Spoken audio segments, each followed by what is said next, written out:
how to punch correctly in the beautiful sport of boxing for beginners with pinpoint precision. Hello Earth, it's ultra violet runner from the Bronx here. We're gonna get right into it. So if you're southpaw, right foot first, left foot back. If you're literally like me and most people, it's gonna be left foot first, right foot back. Make sure your front foot is about a 45-degree angle. Your back foot is in this natural placement of facing in that 90-degree angle. You wanna bend your knees slightly, stay nice and light on your toes. Make sure your feet are about shoulder width apart or slightly outside the shoulder width.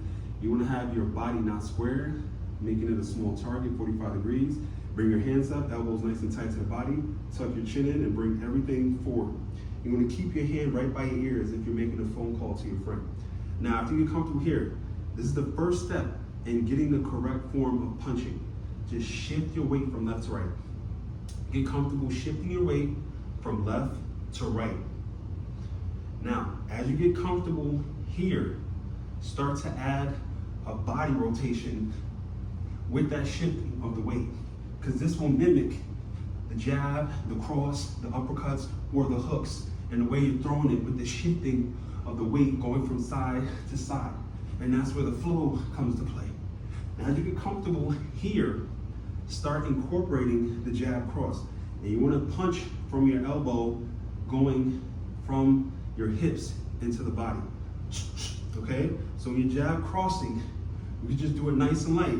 See, I'm shifting weight, going from side to side, punching right from the cheek, and I'm not telegraphing my punch, and I'm throwing my whole body into it.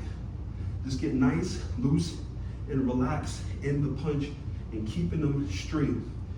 Now, after you get comfortable just throwing it here, try to throw with more conviction, but keeping your posture straight, not leaning too far forward or leaning too far back, and throwing it from here, telegraph your punches.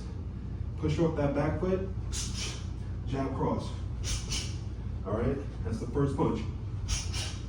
And right at the end of the punch, that's when you close your fist for maximum power traveling through your body and impact, okay? So right at the end, that's when you tighten up your punch. You wanna make sure your thumb is tightly clasped on the side of your pointer, okay? Not in here because it actually weakens your wrist. If you wanna maximize the power, keep your thumb right in this wedge right here of your pointer, okay? Right where you see that indent, just like right here. That's where you're gonna keep your thumb at. Because if you look at a boxing glove, it's kind of like this. The boxing glove, the thumb is kind of facing outward because they understand that your fist actually gets weakened when you bring your thumb inward and you don't really have as much power as you would like behind that punch, all right? So as you get comfortable there, we're gonna go into the hook. Now the hook is a circular motion going around and your whole body is rotating into it as you retract your rear shoulder, same with that right shoulder, okay? So you just want to get comfortable just rotating your shoulder around as you're twisting and turning your body and you're shifting that weight. And you also notice something? I'm dipping slightly to add more leverage into the punch, giving it way more power to get that point out there. Now as you get that motion down, then you start to incorporate more power and more speed and rotating those hips when you're punching, all right? Now after the hook is the uppercut. That is the most difficult punch. Now when you're uppercutting, you're slightly dipping, okay? And as you dip, the punch you're throwing, you're slightly going to that side. And as you go to that side, right as you slightly dip, your body is gonna go upward as you retract that rear shoulder to throw that lead uppercut, okay? And you end it off in a 90-degree angle. The uppercut is one of the hardest punches to land in boxing. Same with that right one, slightly dipping.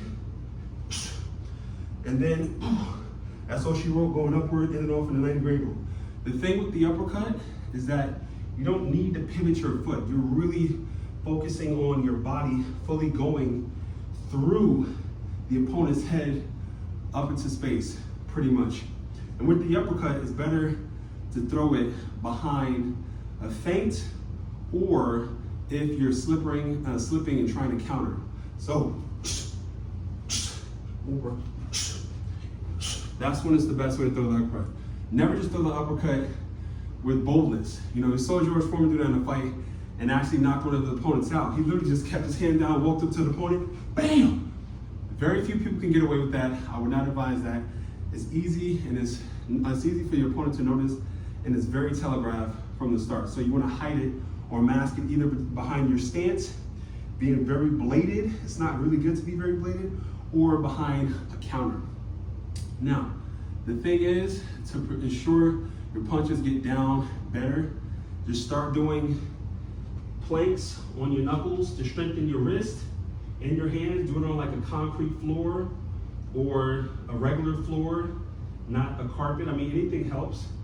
Just getting comfortable with your fists on the floor is gonna increase the bone density in your hand, making it better for you for punching, and of course, increase your grip strength, because your grip strength is directly correlated to how hard you punch. So by you increasing your grip strength and tightening your fist, and you're getting better with that, overall, that's where the power is gonna come behind. And of course, the technique. Just trying to be loose and relaxed as you're punching. That's what's gonna help as you're throwing a punch. Hopefully this helps. Practice as much as you can. And of course, tuck your chin, keep your hands up at all time, and have fun in the process. That's how you learn the most. And always be a student to the game. Now, thank you for joining me on this journey to the ultraviolet. And if you liked the video, please comment and subscribe, and always work towards becoming your greatest version.